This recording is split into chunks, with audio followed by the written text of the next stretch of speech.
नमस्कार. अडीचच्या बातमीपत्रात मी मंजिरी मराठे आपलं स्वागत करते. सुरुवातीला ठळक बातम्या. राज्यात आज 7व्या दिवशीही शेतकरी संप सुरू. काही ठिकाणी हिंसक घटना, मात्र मुंबईसाठीचा पुरवठा सुरळीत. राज्य मंत्रिमंडळाच्या आज झालेल्या बैठकीला शिवसेनेचे मंत्री अनुपस्थित. आपसात समज गैरसमज. मध्य प्रदेशात शेतकरी आंदोलनात झालेल्या हिंसाचारात 6 शेतकऱ्यांचा मृत्यू. मृत शेतकऱ्याच्या कुटुंबाला प्रत्येकी 1 कोटी रुपयांचं अर्थसहाय्य राज्य सरकार देणार. रिझर्व्ह बँकेचं द्वैमासिक पतधोरण आज होणार जाहीर. इराण संसदेच्या इमारतीवर आणि आयातुल्ला खोमैनी यांच्या कबरीजवळ सशस्त्र हल्ला. 7 जण ठार तर अनेक जण जखमी. राष्ट्रपतीपदाच्या निवडणुकीची तारीख आज होणार जाहीर. रायगड जिल्ह्यात खालापूर इथं 3 महिला आणि 2 बालकांचा नदीत बुडून मृत्यू. आणि मराठवाड्याच्या अनेक भागात वादळी वाऱ्यासह जोरदार पाऊस. आता सविस्तर वृत्त. राज्यात आज 7व्या दिवशीही काही ठिकाणी शेतकरी संप सुरू आहे. सांगलीत विश्रामबाग पोलिसांनी आज सकाळी भाजी मंडईत आंदोलन करण्याचा मनसुबा असलेल्या 8 आंदोलकांना स्थानबद्ध केलं. त्यावेळी स्थानबद्ध करू नका, गुन्हे दाखल करून पोलीस कोठडीत ठेवा अशी मागणी करत आंदोलकांनी पोलीस ठाण्याच्या आवारात ठिय्या आंदोलन केलं. पोलिसांनी मारहाण केल्याचा आरोप आंदोलकांनी केला आहे. मारहाणीत 2 आंदोलक जखमी झाले आहेत. भाजपाचे आमदार सुधीर गाडगीळ यांच्या घरासमोर आणि कार्यालयाजवळ पोलीस बंदोबस्त तैनात करण्यात आला. आजच्या दिवशी आमदार, खासदार आणि मंत्री यांच्या निवासस्थानी आणि कार्यालयांसमोर आंदोलन करण्याचा इशारा शेतकऱ्यांनी दिला होता. त्या पार्श्वभूमीवर ही खबरदारी घेण्यात आली. सोलापूर आणि धुळ्यातही प्रमुख भाजपा नेत्यांच्या निवासस्थानी चोख पोलीस बंदोबस्त ठेवण्यात आला आहे. अहमदनगरमध्ये शेतकरी आंदोलनाच्या पार्श्वभूमीवर पारनेर, कर्जत आणि श्रीरामपूर तालुक्यातल्या 207 जणांवर गुन्हे दाखल करण्यात आले आहेत. कोपरगाव, श्रीरामपूर इथं शेतकऱ्यांनी स्थानिक महसूल प्रशासनाकडे आपल्या मागण्यांचं निवेदन दिलं, तर काही ठिकाणी गावातून एकत्र फेरी काढून आपल्या भावना व्यक्त केल्या. कोपरगाव तालुक्यातल्या पोहेगाव, पढेगाव यासह जिल्ह्यातल्या विविध ठिकाणी आंदोलकांनी तलाठी कार्यालयाला टाळं ठोकून आपला निषेध नोंदवला. दरम्यान पुणतांबा इथल्या शेतकऱ्यांनी मुंबईत काल मनसे अध्यक्ष राज ठाकरे यांची भेट घेतली. यवतमाळ जिल्ह्यात घाटंजी इथल्या युवकांनी शेतकरी संपाला पाठिंबा देण्यासाठी वेगळ्या प्रकारे आंदोलन केलं. युवकांनी तहसीलदारांना मागण्यांचं निवेदन आणि 1 ग्लास दूध दिलं. त्यानंतर ग्रामीण रुग्णालयात रुग्णांना, डॉक्टरांना आणि कर्मचाऱ्यांना दूध वाटप केलं. बीड जिल्ह्यातल्या बागपिंपळगाव फाटा इथं आंदोलकांनी रास्ता रोको केलं. वडवणी इथला आठवडी बाजार आज शेतकऱ्यांनी बंद ठेवला. नवी मुंबईतल्या कृषी उत्पन्न बाजार समितीत मालाची आवक सुरळीत आहे. भाजीपाला मार्केटमध्ये 657 गाड्या आज आल्या. काल सुमारे 450 गाड्यांमधून माल आला होता. भाजीपाल्याची आवक वाढल्यामुळे त्यांचे भाव कमी होतील असं व्यापाऱ्यांनी म्हटलं आहे. फळ मार्केटमध्ये आज 458, कांदा बटाटा मार्केटमध्ये 216, मसाला मार्केटमध्ये 94 तर धान्य मार्केटमध्ये 164 अशा एकूण 1593 ट्रक टेम्पोची आवक झाली. राज्यातल्या इतर बाजार समित्यांमध्येही भाजीपाल्याची आवक वाढल्याचं वृत्त आहे. राज्यात येणारी बहुतेक फळं बाहेरच्या राज्यातून येत असल्यानं शेतकऱ्यांच्या संपाचा परिणाम फळ बाजारावर झाला नव्हता. मुख्यमंत्री देवेंद्र फडणवीस यांनी कर्जमाफी जाहीर करताना विश्वासात न घेतल्याचा आरोप करत शिवसेनेचे मंत्री आज मंत्रिमंडळ बैठकीला गैरहजर राहिले. मात्र शिवसेनेच्या मंत्र्यांनी परवानगी घेऊन बैठकीला अनुपस्थित राहिल्याचा दावा अर्थमंत्री सुधीर मुनगंटीवार आणि महसूल मंत्री चंद्रकांत पाटील यांनी केला आहे. शेतकरी संपावरून सत्ताधारी भाजपा शिवसेनेत बेबनाव निर्माण झाला आहे. शेतकरी संपावरून शिवसेनेनं भाजपा आणि मुख्यमंत्र्यांवर टीकेची झोड उठवत सरकारची कोंडी करण्याचा प्रयत्न केला आहे. मुख्यमंत्री देवेंद्र फडणवीस यांनी 31 ऑक्टोबरपूर्वी अल्पभूधारक शेतकऱ्यांना कर्जमाफी दिली जाईल अशी घोषणा केली. मात्र त्यानंतरही शेतकऱ्यांचं आंदोलन सुरूच आहे. या आंदोलनाला शिवसेनेनं समर्थन दिलं आहे. कर्जमाफीचा निर्णय घेताना शिवसेना पक्षप्रमुख उद्धव ठाकरे यांचं मत जाणून घ्यायला हवं होतं आणि ही कर्जमाफी 1 महिन्यात व्हावी अशी मागणी शिवसेनेचे मंत्री सुभाष देसाई आणि दिवाकर रावते यांनी केली. या पार्श्वभूमीवर सुधीर मुनगंटीवार आणि चंद्रकांत पाटील यांनी सरकारची भूमिका स्पष्ट करत कर्जमाफी संदर्भात परदेशातून परतल्यावर उद्धव ठाकरे यांची भूमिका जाणून घेतली जाईल. मुख्यमंत्र्यांनी राज्याचा प्रमुख म्हणून कर्जमाफीची घोषणा केली असली तरी मंत्रिमंडळात सर्व मंत्री समान आहेत, त्यामुळे निश्चितपणे त्यांचं मत जाणून घेतलं जाईल असं त्यांनी मुंबईत पत्रकारांशी बोलताना स्पष्ट केलं. कर्जमाफी संदर्भात मत जाणून घेण्यासाठी स्वतंत्र पोर्टल तयार करणार असल्याचं पाटील यांनी यावेळी सांगितलं. कोणतीही निवडणूक समोर ठेवून ही कर्जमाफी जाहीर केलेली नाही. सरकारला शेतकऱ्यांना कर्जमुक्त करून शेतकऱ्यांच्या जीवनात बदल आणायचा आहे, असं मुनगंटीवार यांनी सांगितलं. शेतकऱ्यांशी चर्चा करण्याची पूर्ण तयारी असून केवळ राजकीय हेतूने शेतकऱ्यांच्या खांद्यावर बंदूक ठेवून आंदोलन करणाऱ्यांशी चर्चा केली जाणार नाही, असं मुख्यमंत्री देवेंद्र फडणवीस यांनी पुन्हा एकदा स्पष्ट केलं. ते काल मुंबईत पत्रकारांशी बोलत होते. या कर्जमाफीच्या संदर्भात कुठल्याही प्रकारची चर्चा राज्य सरकार निश्चितपणे करेल. कोणाही सोबत चर्चा करण्याची आमची तयारी आहे.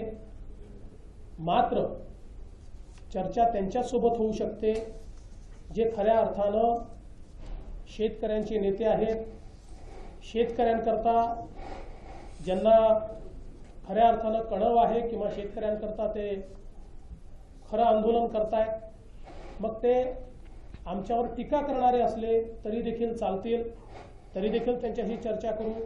पण जे केवळ राजकीय हेतू डोक्यामध्ये ठेवून शेतकऱ्याच्या खांद्यावर बंदूक ठेवतायत त्यांच्याशी चर्चा करण्यात फारसा काही अर्थ नाही.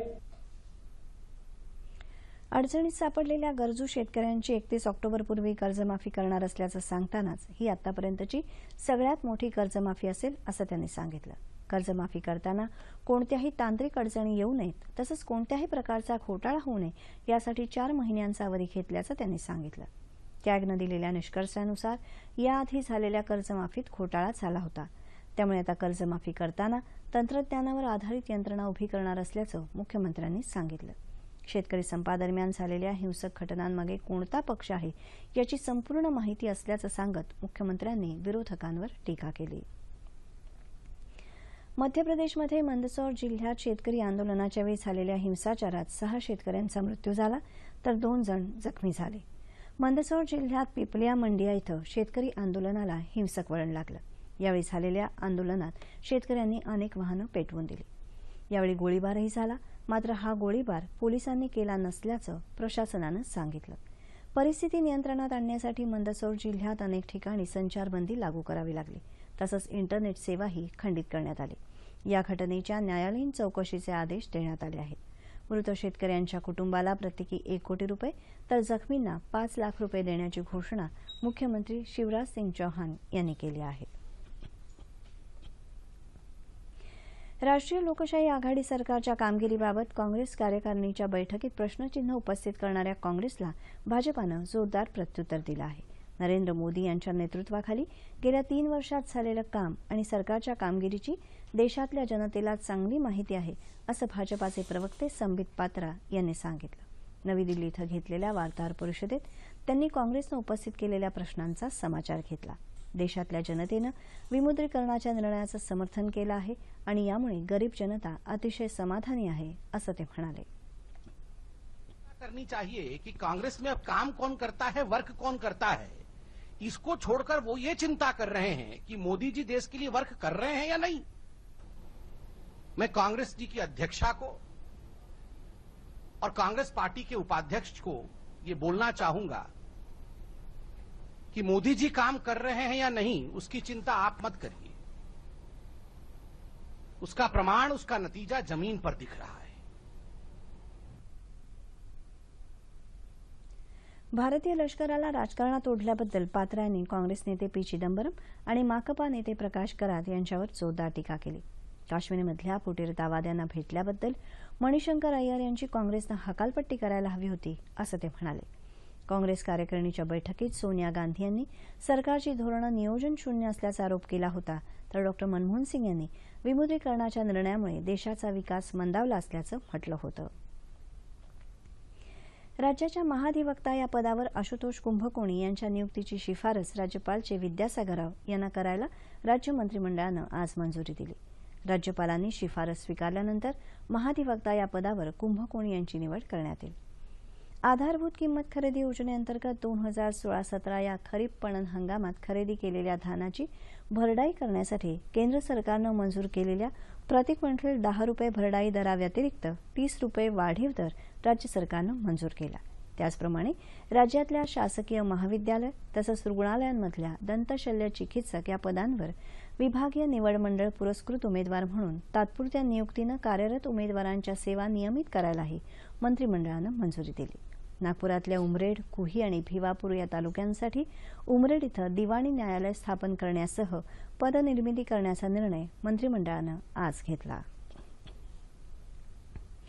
रिझर्व्ह बँकेचं द्वैमासिक पतधोरण आज जाहीर होत आहे. आत्ताच हाती आलेल्या वृत्तानुसार व्याजदरात बदल केलेला नाही. मात्र एसएलआरमध्ये 0.5% कपात करण्यात आली आहे. पुढल्या महिन्यात लागू होणाऱ्या जीएसटी अर्थात वस्तू आणि सेवा कराच्या पार्श्वभूमीवर हे पतधोरण जाहीर होत असल्यानं व्याजदरात कपात करण्याची मागणी खासगी क्षेत्राकडून सातत्यानं केली जात होती. मात्र जीएसटीनंतर विविध वस्तूंच्या दरातल्या अपेक्षित बदलांचा प्रभाव पतधोरणावर राहण्याची शक्यता वर्तवली जात होती.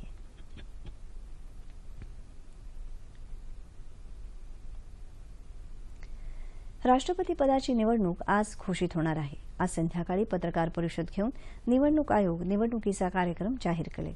राष्ट्रपती प्रणव मुखर्जी यांचा कार्यकाळ पुढच्या महिन्यात संपणार आहे. राष्ट्रपती पदाच्या निवडणुकीच्या स्पर्धेत नसल्याचं प्रणव मुखर्जी यांनी यापूर्वी स्पष्ट केलं आहे. कोणत्याही पक्षानं अजूनपर्यंत या निवडणुकीसाठी उमेदवाराची घोषणा केलेली नाही. ज्या जिल्हा मध्यवर्ती सहकारी बँका आर्थिकदृष्ट्या सक्षम नाहीत त्या ठिकाणी सुलभ पीक कर्ज अभियान राबवलं जाणार आहे. यामध्ये मराठवाड्यातल्या परभणी, हिंगोली, जालना, बीड, उस्मानाबाद आणि नांदेड या 6 जिल्ह्यांसह राज्यातल्या 16 जिल्ह्यांचा समावेश आहे. या सर्व जिल्ह्यात 2017-18 वर्षासाठी व्यापारी बँकांच्या माध्यमातून कर्ज मेळावे घेऊन 54,220 कोटी रुपये पीक कर्ज पुरवठा केला जाणार आहे. याबाबतचा शासन निर्णय काल जारी करण्यात आला.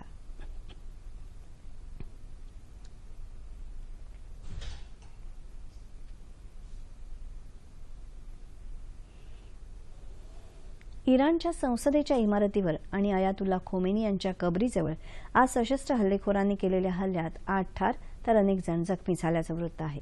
इराणच्या सरकारी वृत्तसंस्थेनं ही माहिती दिली आहे. रायफल्स आणि पिस्तूल घेतलेले 3 बंदूकधारी तेहरान इथं असलेल्या संसदेच्या संकुलात शिरले होते असं एका संसद सदस्यानं सांगितलं. या हल्लेखोरांनी केलेल्या हल्ल्यात एका सुरक्षा रक्षकासह 3 जण जखमी झाले तर त्याचवेळी संसदेपासून 20 किलोमीटरवर असलेल्या अयातुल्ला खोमेनी यांच्या स्मारक स्थळाजवळही एका हल्लेखोरानं केलेल्या गोळीबारात अनेक जण जखमी झाले. यावेळी या आत्मघाती हल्लेखोरानं स्वतःला उडवून दिलं. स्मारकाच्या संकुलात असलेला एक बॉम्ब निकामी करण्याचा प्रयत्न सुरक्षा रक्षक करत होते. संसदेवरील हल्ल्याबाबत परस्पर विरोधी वृत्त येत आहेत. काही वृत्तानुसार परिस्थिती नियंत्रणात आहे तर या संकुलात गोळीबार सुरू असल्याचंही सांगितलं जात आहे. पंढरपूर इथली 65 एकर परिसरात गेल्या वर्षी आषाढी वारीच्या निमित्तानं करण्यात आलेली कामं निकृष्ट दर्जाची असल्याबाबत सार्वजनिक बांधकाम विभाग महाराष्ट्र जीवन प्राधिकरणाला कारणे दाखवा नोटीस दिल्याची माहिती जिल्हाधिकारी डॉ. राजेंद्र भोसले यांनी दिली. गेल्या वर्षी 65 एकर परिसरात विविध विकास कामं केली होती. 15 दिवसांपूर्वी विभागीय आयुक्त चंद्रकांत दळवी यांनी चौकशीचे आदेश दिले होते.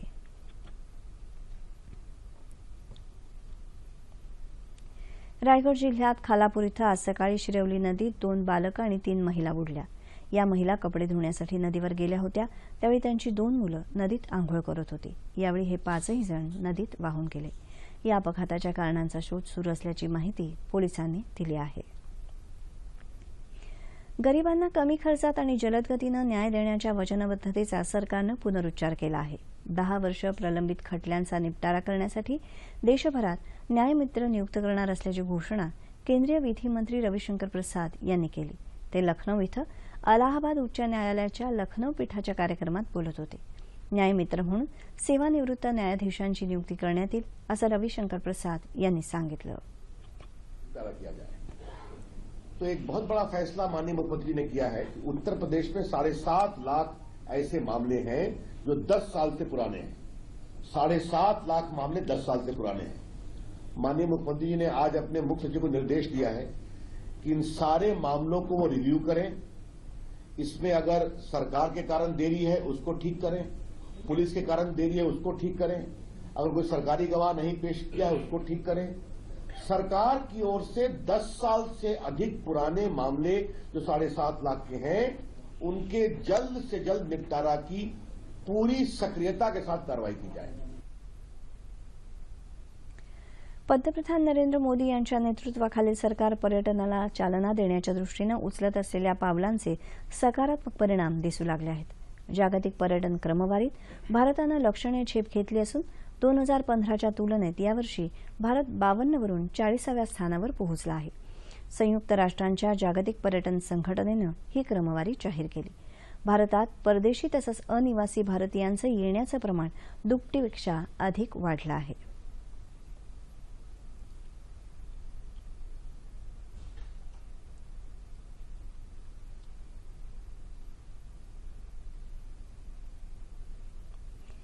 नेपाळी काँग्रेसचे अध्यक्ष शेर बहादूर देवबा यांची नेपाळचे नवे पंतप्रधान म्हणून निवड झाली आहे.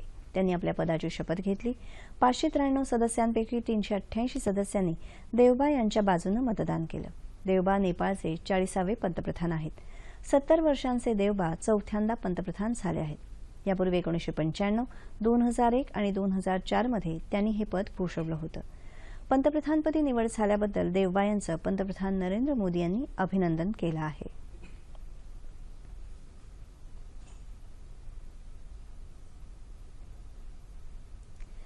अधिकृत सांख्यिकीसाठी नवं राष्ट्रीय धोरण आखण्याबाबत विचार सुरू असल्याचं केंद्रीय सांख्यिकी आणि कार्यक्रम अंमलबजावणी मंत्री डी.व्ही. सदानंद गौडा यांनी सांगितलं. मुंबईत त्यांनी व्हिडिओ कॉन्फरन्सिंगच्या माध्यमातून देशभरातल्या 9 केंद्रांवरच्या पत्रकारांशी संवाद साधला. आपल्या थेट नियंत्रणाखाली येणाऱ्या उपक्रमांच्या सांख्यिकीचं संकलन करून सुसूत्र माहिती उपलब्ध करून देण्यात आपलं मंत्रालय महत्त्वपूर्ण भूमिका बजावत असल्याचं त्यांनी सांगितलं. माहिती संकलनासाठी अत्याधुनिक तंत्रज्ञानाचा वापर करून नवीन उपक्रम हाती घेण्यात आले आहेत. एप्रिल 2017 पासून श्रमविषयक सर्वेक्षण सुरू करण्यात आलं असून त्याद्वारे श्रम क्षेत्रासाठीच्या नेमक्या आर्थिक तरतुदींची आवश्यकता स्पष्ट होईल अशी माहितीही त्यांनी दिली.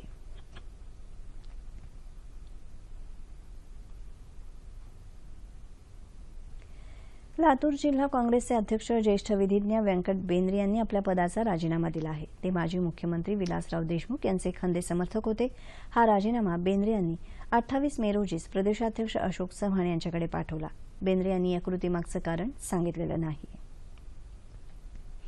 राज्यातल्या अंगणवाडी सेविकांच्या मानधन वाढीसह इतर मागण्यांसाठी सरकार सकारात्मक विचार करत असून येत्या 2 दिवसात वित्त विभागाशी बैठक घेऊन मानधन वाढीसाठी निधीच्या तरतुदीविषयी चर्चा करणार आहे अशी माहिती महिला आणि बालविकास मंत्री पंकजा मुंडे यांनी दिली. अंगणवाडी सेविकांच्या संघटनांबरोबर मंत्रालयात आयोजित बैठकीत त्या बोलत होत्या. संघटनेच्या विविध मागण्यांसंदर्भात वित्त विभागाकडे प्रस्ताव सादर केला असून त्याचा पाठपुरावाही सुरू आहे. निधीची तरतूद झाल्यावर मानधन वाढ जाहीर करण्यात येईल असं मुंडे म्हणाल्या.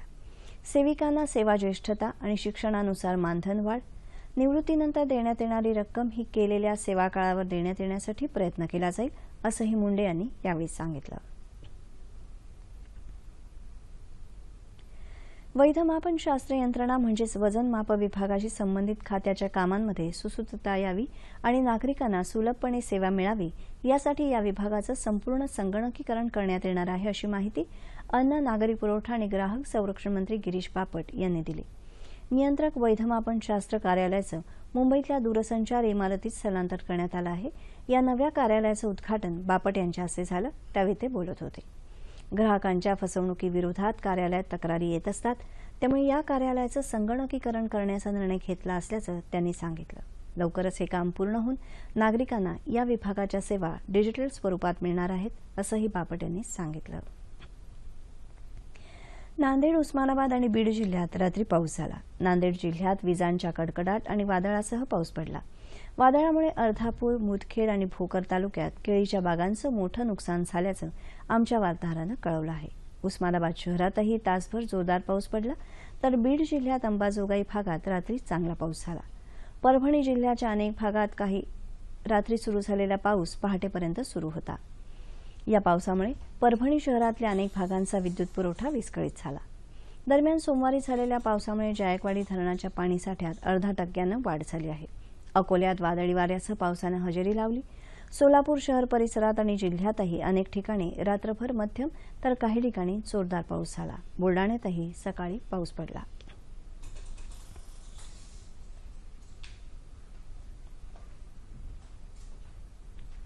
हवामान. येत्या 24 तासात दक्षिण आणि उत्तर कोकणासह मध्य महाराष्ट्र आणि मराठवाड्यात मेघगर्जनेसह पाऊस पडण्याची शक्यता आहे. ठळक बातम्या पुन्हा एकदा. राज्यात आज 7व्या दिवशीही शेतकरी संप सुरू. काही ठिकाणी हिंसक घटना, मात्र मुंबईसाठीचा पुरवठा सुरळीत.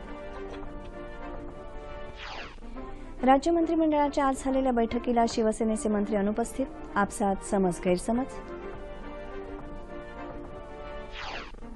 मध्य प्रदेशात शेतकरी आंदोलनात झालेल्या हिंसाचारात 6 शेतकऱ्यांचा मृत्यू. मृत शेतकऱ्याच्या कुटुंबाला प्रत्येकी 1 कोटी रुपयांचं अर्थसहाय्य राज्य सरकार देणार. रिझर्व्ह बँकेचं द्वैमासिक पतधोरण जाहीर. व्याजदरात कुठलाही बदल नाही. इराण संसदेच्या इमारतीवर आणि आयातुल्ला खोमेनी यांच्या कबरीजवळ सशस्त्र हल्ला. 7 जण ठार तर अनेक जण जखमी. राष्ट्रपती पदाच्या निवडणुकीची तारीख आज होणार जाहीर.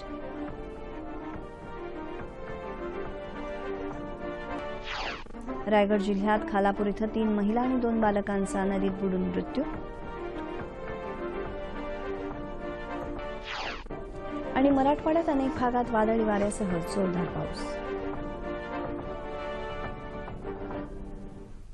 याबरोबरच हे बातमीपत्र संपलं. पुन्हा भेटूया संध्याकाळी 5 वाजता आपल्या सह्याद्री वाहिनीवर.